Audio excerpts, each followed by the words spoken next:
Okay, good afternoon. I am going to re-record this. I had it up on my page and I don't know what happened to it. As y'all are well aware, I'm not the most technically savvy. Anyway, this is going to be PTSD episode 1. This is one of the interests I have for starting my own channel and migrating it over to F3 when Josh and Jeff decide if it's ready for that prime time slot. Anyway, I want to start off with giving you guys the National Crisis hotline. It's 988, and then you can press 1, or you can text 838-255. No need to be signed up for any kind of benefits or anything. It's a free service, and they will get you the help you need. So, this is going to be heavily veterans heavily weighted towards veterans, that is my experience. Honestly, I mean, a lot of the things from complex PTSD to traumatic PTSD outside of combat is kind of lumped in with everything. So I'm going to be reading from a script. Best way I knew to do it. In the future, I'll try to do slides and stuff like that, have videos. But for this, I'm just going to read from my script. So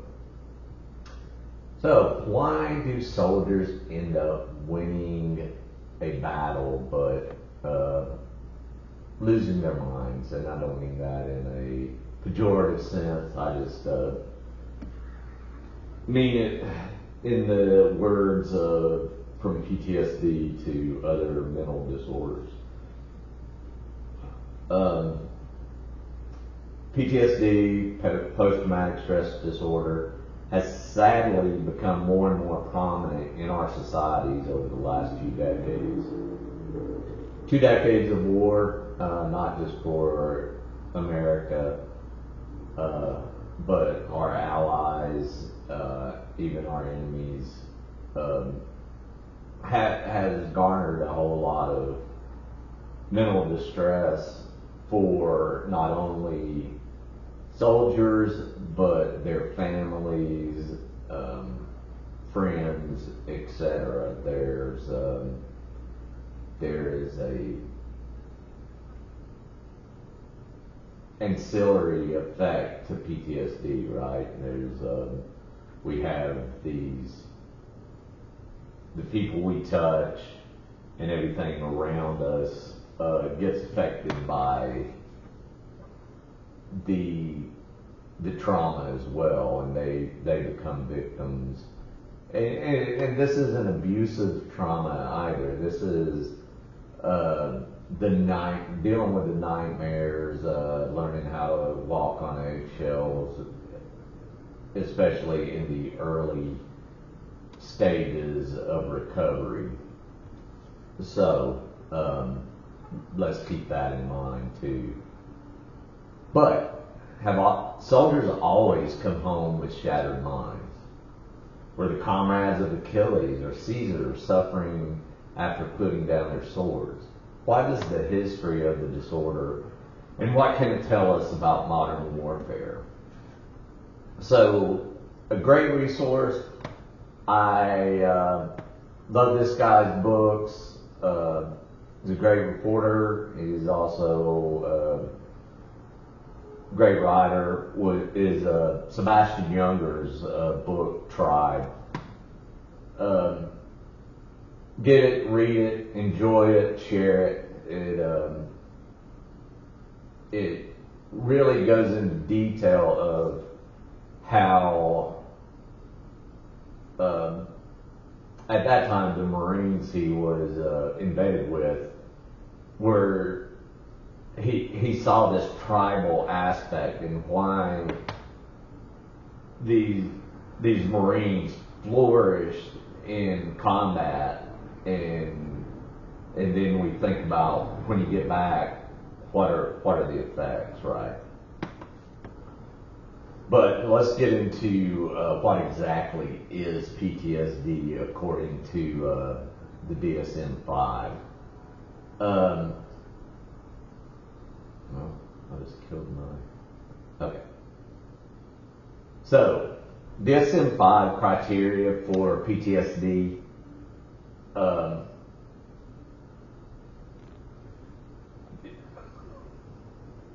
kind of put this kind of out of order, but the full copyrighted criteria are available from the American Psychiatric Association, and all of the criteria are required. All of the criteria are required for the diagnosis of PTSD. The following text summarizes the diagnostic criteria. A, or criterion A.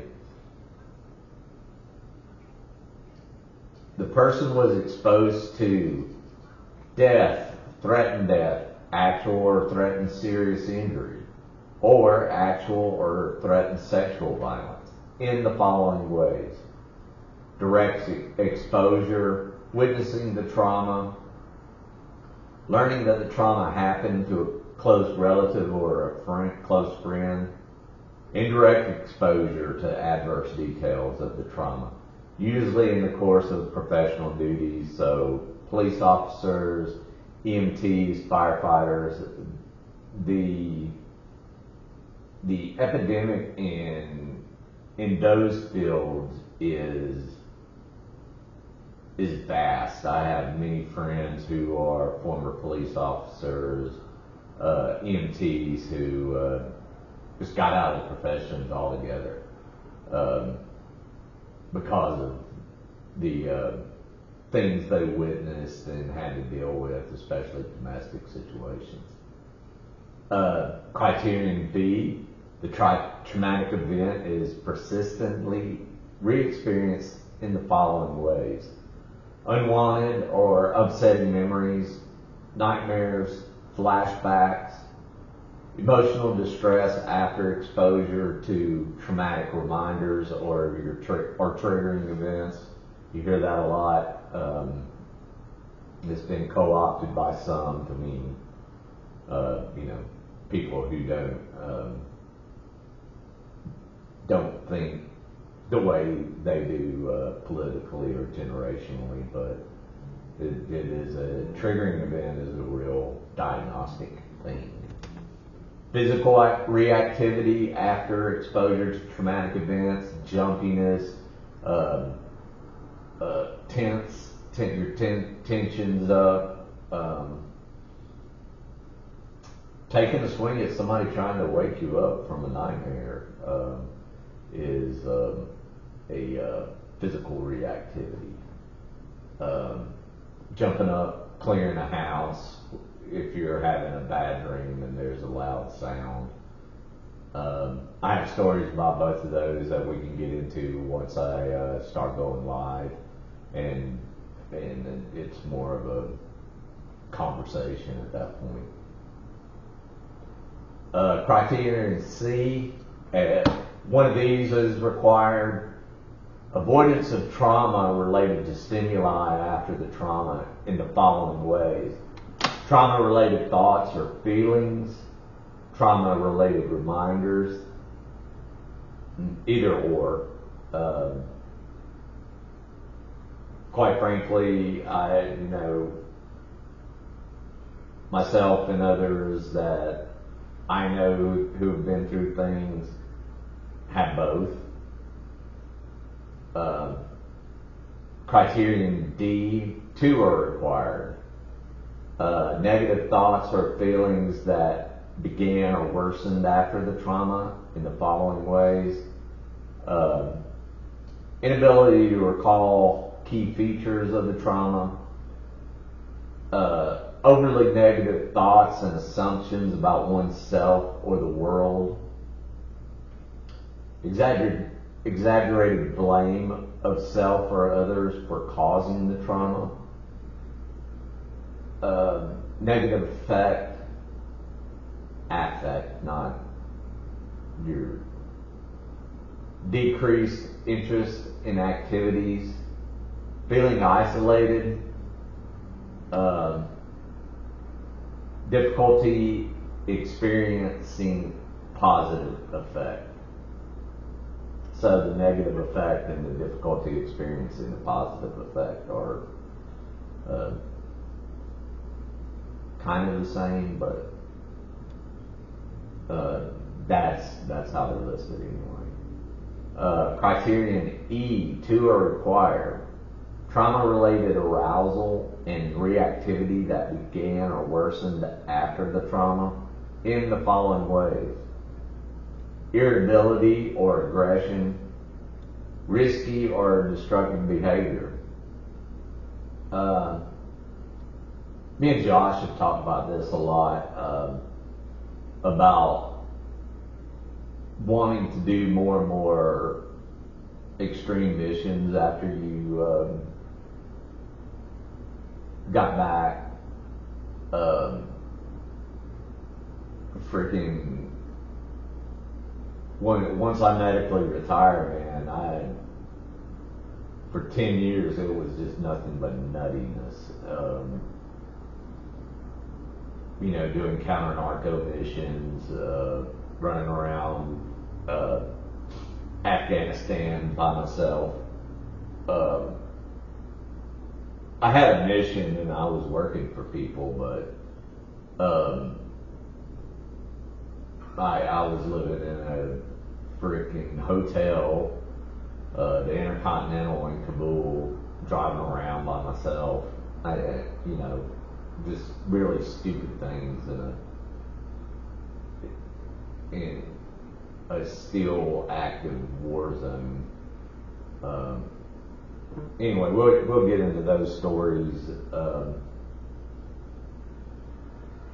too as we go.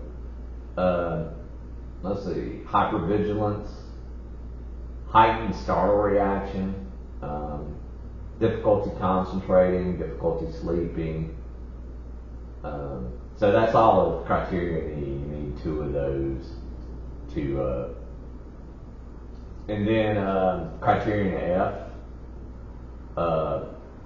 This is required. The symptoms last for more than 1 month. Criterion G, required, just this whole criterion. Symptoms create distress or functional impairment, social or occupational. Criterion H, symptoms are not due to medication, substance use or abuse, or other illness. So all of those A through H and the subcategories are required. You had 2 with 2 required and 1 with 1, and then the rest were all of them are required.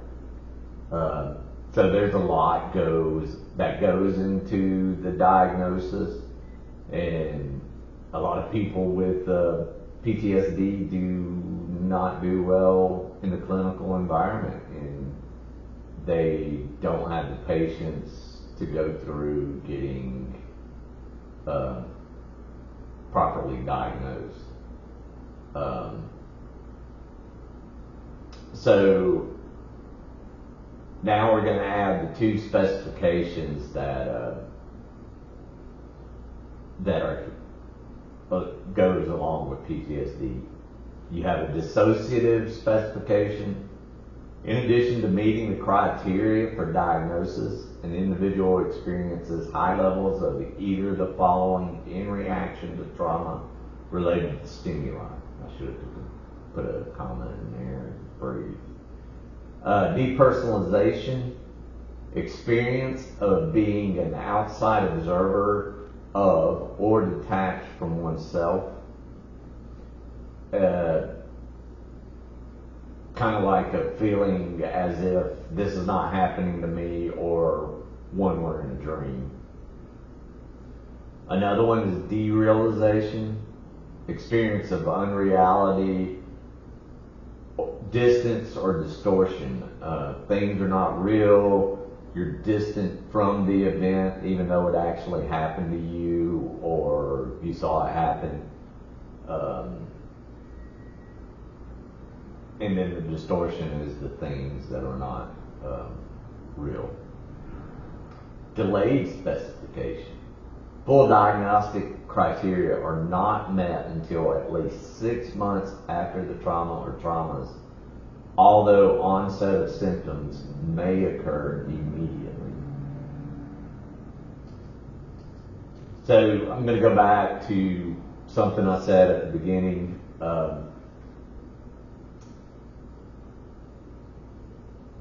As a note, PTSD is not exclusive to combat. It's not even the leading cause of PTSD.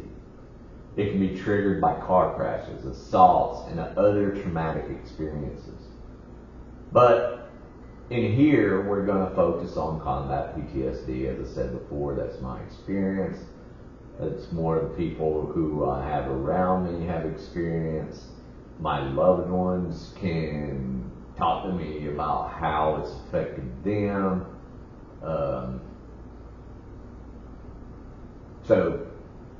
That this is how we're going to approach it.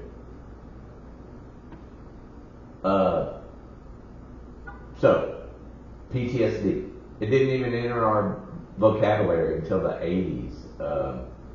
Vietnam War ended a decade prior. We had other names for it, and we'll get into that coming up. So, we didn't know it as PTSD, but writers from Homer to Dickens have hinted at its existence. So this goes back millennia. If we go back 2,500 years, some of the earliest evidence we have is at the Battle of Marathon, actually, in 490 BCE. The Athenians fought against the Persians, and amidst the clamor and the tumultuous cries of the Athenians, Ptsd stood in horror. He was immediately stricken with blindness. According to Herodotus, even after the Athenians won, Ptsd, who neither received a blow in any part of his body, nor having been hit with a missile, and for the rest of his life, from this time, he continued to be blind. So, Ptsd was suffering from a known but rare symptom of PTSD called hysterical blindness. He appears to be the first historical figure that we can pinpoint as walking away from a battle with mental injuries. Now, I'll venture to argue that King David, from reading in the writings of Tanakh, had some amount of PTSD going on in his life. He struggled with a lot of things. So that goes back another 500 years. But either way, we see that we can glean from history that it has existed pretty much as long as we've had warfare, right? So,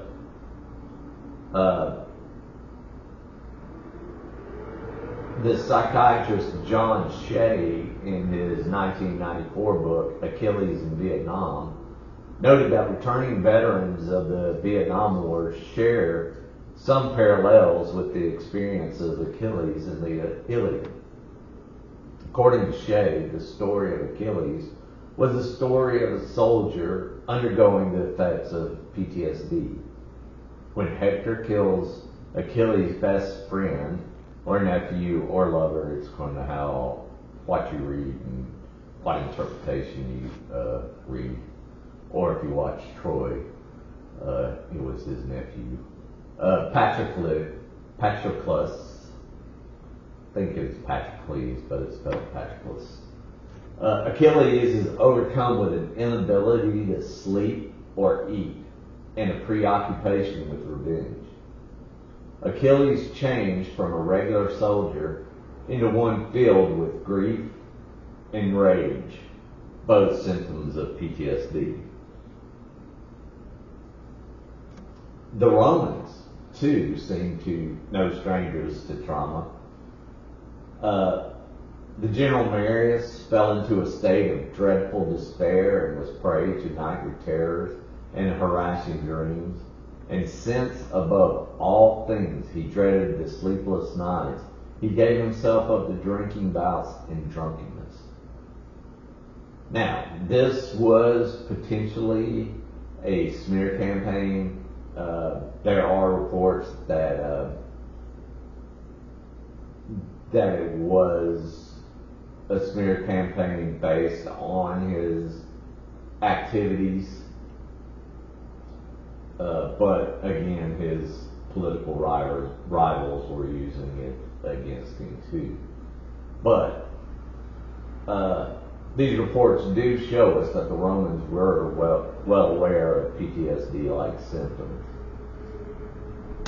So if we move through history, we see the condition that would become PTSD take on many names. In Swiss physicians in 1678 were some of the first to identify PTSD, and they referred to it as nostalgia. The Germans and French quickly picked up on the idea and called it Heimweh and maladie du pays, or both meaning homesickness. And I'm sure I butchered both of those, but I'm not a language guy. The Spanish came along and made it super dark by referring to the condition as estar roto, or to be broken. It was only with the massive scale of the First World War that the higher-ups and even the public began to pay attention to the mental state of soldiers. Hundreds of thousands of men were returning from the front lines completely traumatized. Contemporary theories suggest it was the heavy artillery that was causing it. Thus, the term shell shock came into common usage. Rapidly, this understanding changed, and even the doctor that coined shell shock changed his mind. The nightmares, the tics, the flashbacks, these were mental injuries.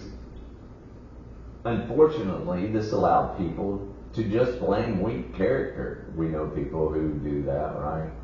They blame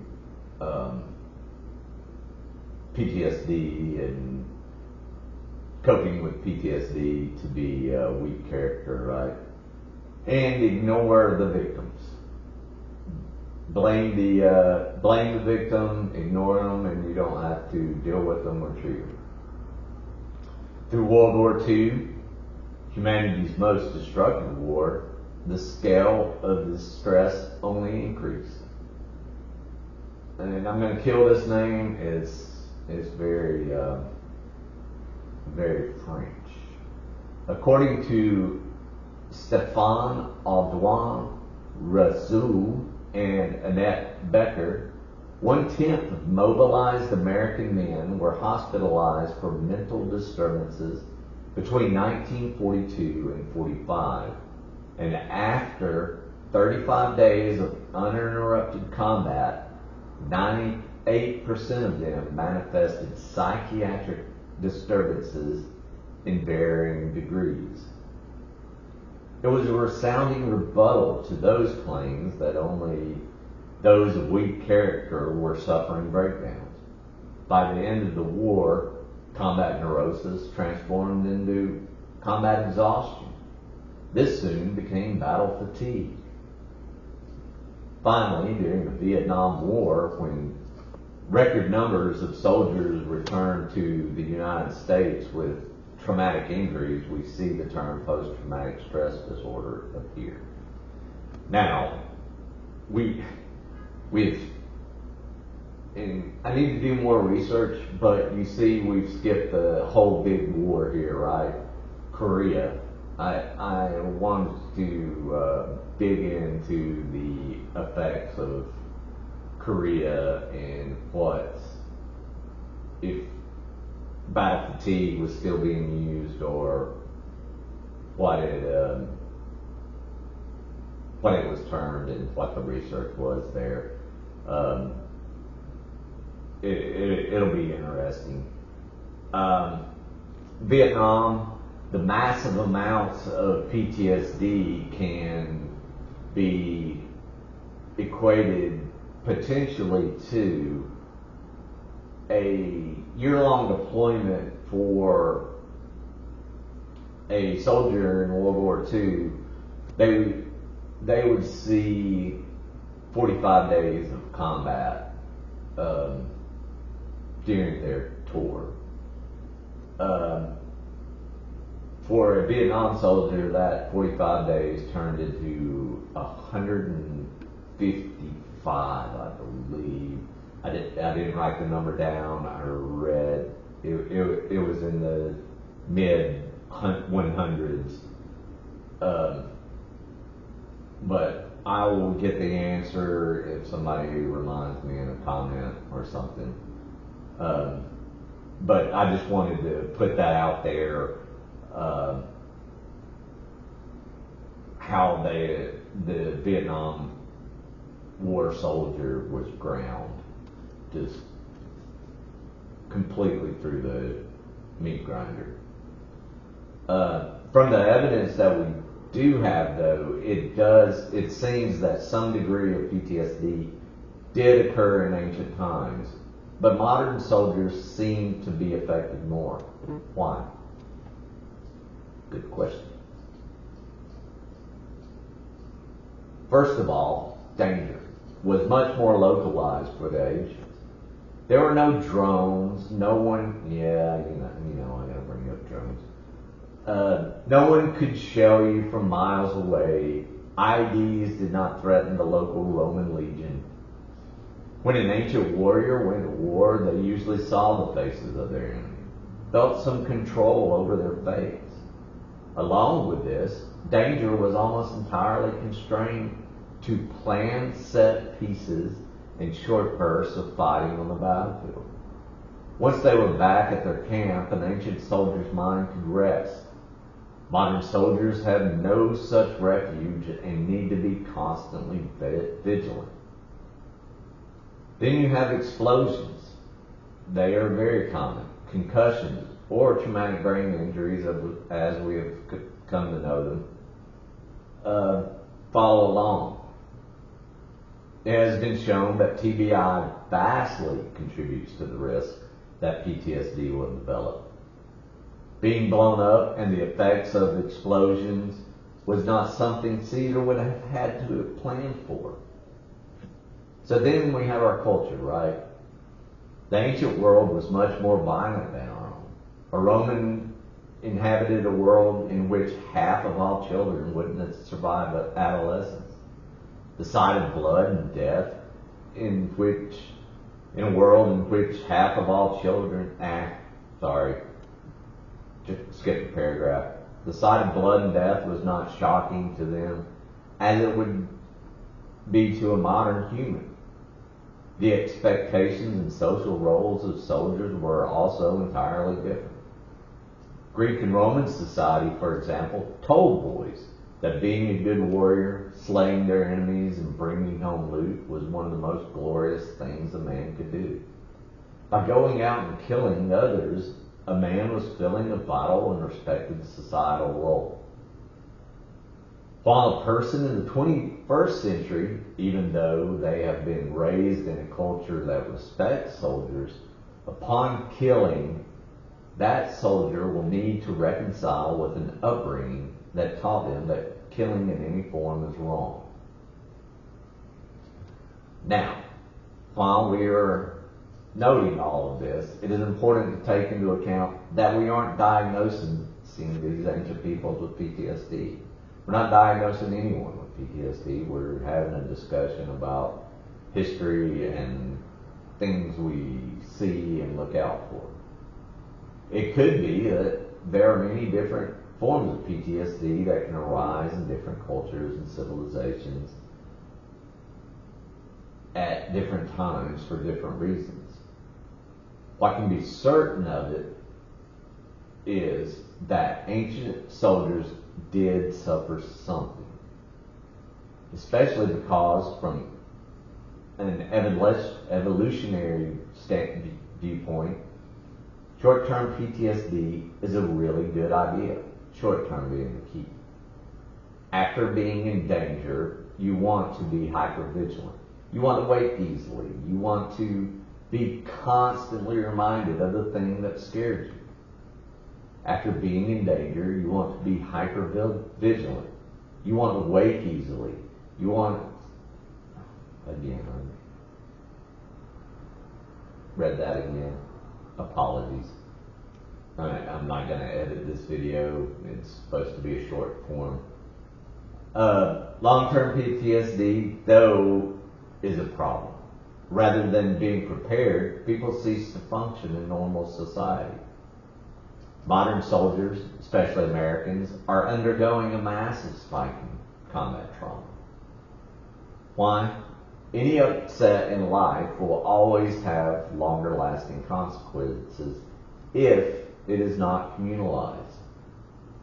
Experiences need to be shared to be properly dealt with. One of the reasons for the spike in PTSD cases after Vietnam was the suppression of grief afterwards. A lack of care, a lack of people understanding these things. According to John Shea, this contrasts the grief recorded in the Iliad, in which warriors on both sides engaged in ceremonies of grieving every night. Open grief to death of a comrade was fully expected by Homeric warriors. To weep was to lose one's dignity among American soldiers in Vietnam. It is the communalization of trauma and grief that could be why victims of massive disasters tend not to suffer PTSD at rates such as those of combat veterans. The 1915 earthquake that killed 30,000 people in Avezzano, Italy, in less than a minute, the worst hit areas had a mortality rate of 96%. The rich and poor died all the same. Everyone that remained was tossed into a state of survival. Food, water, and shelter became the only priorities. One survivor wrote, "An earthquake achieves what the law promises but does not practice: maintain the equality of all men." During World War II, for nearly 60 consecutive days, German planes bombarded London, killing hundreds with each run.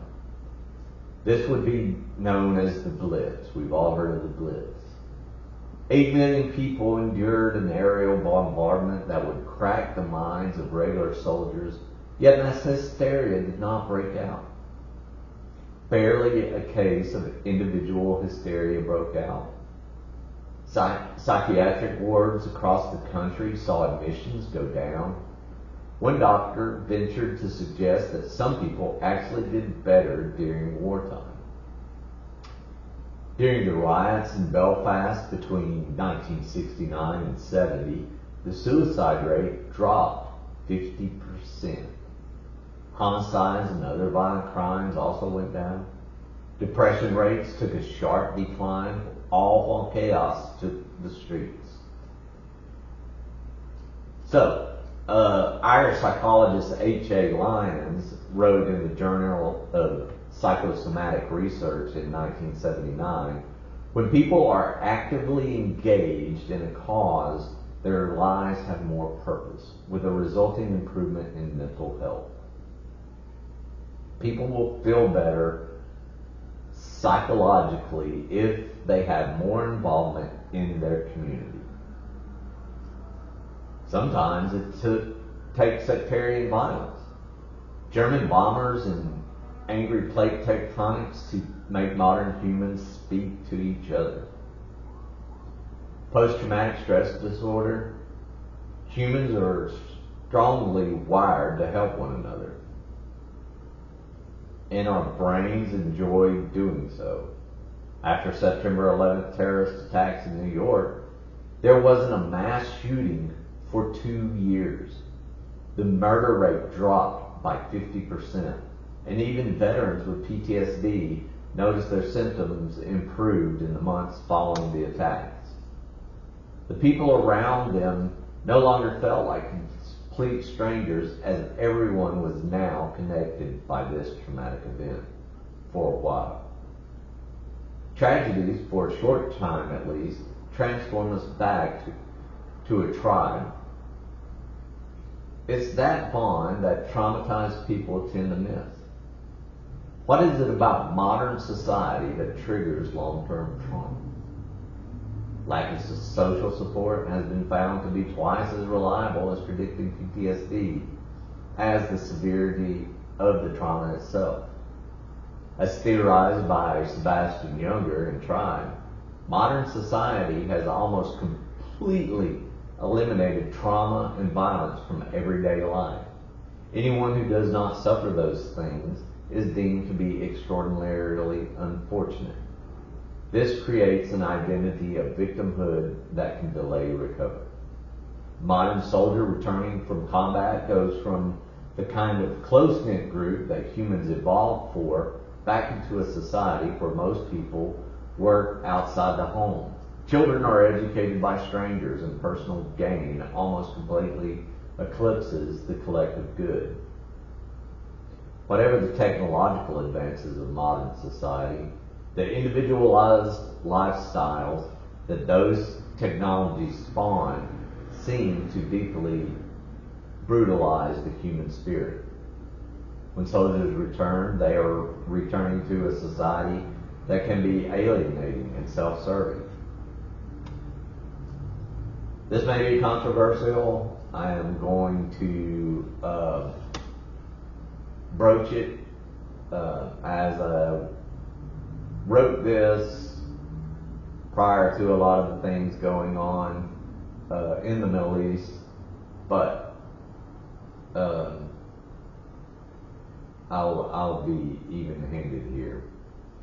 If we look at Israel, which is probably the only modern nation currently at war that retains a strong sense of community related directly to combat, the Israeli Defense Forces have, by some measures, a PTSD rate as low as 1%, despite decades of non-stop violence. Why is this? And I will say that the IDF, the Palestinians, and the Lebanese, the fighters all probably have the same rate because of the nonstop violence that has gone on for a better part of 70 years in that region. So, why is this? Well, the conflict is right at their doorstep, and most people have done some sort of national military service. According to Dr. Arias Shalev, those who come back from combat are reintegrated into a society where those experiences are very well understood. like we saw in the Blitz, according to Dr. Shalid, the closer people are to the war, the more the community is able to understand and share the trauma. As stated by Younger, all the praise in the world doesn't mean anything if you're not recognized by society as someone who can contribute valuable labor. Modern society just happens to be the worst possible one for a victim of trauma to be integrated into. For the first time in human history, a person living in a city or a suburb can spend an entire day surrounded by complete strangers. Despite all our wealth and advancements, our society is afflicted with some of the highest rates of depression, schizophrenia, poor health, anxiety, and chronic loneliness in human history. Rates of depression seem to follow urbanization and wealth. In war, soldiers tend to experience the tribal way of thinking. They have their unit and that bond. When they return home, they find that the country they fought for doesn't feel like their tribe. It's hard to know how to live for a country that regularly tears itself apart along every possible ethnic and demographic boundary. In combat, soldiers all but ignored differences of race, religion, politics within their platoon, squad, team. It's no wonder many of them get so depressed when they come home. We experience these things that are so intense together and share things that people don't want to understand. So many people don't want to hear stories, and we're encouraged not to tell them. I hope we can change that.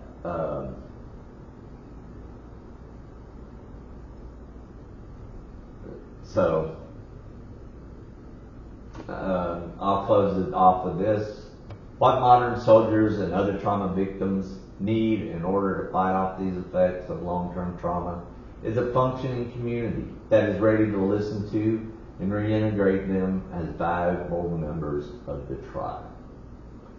So y'all have a good evening, good morning whenever you're watching this. Please like, subscribe, and comment, questions, criticisms, etc. Thank you.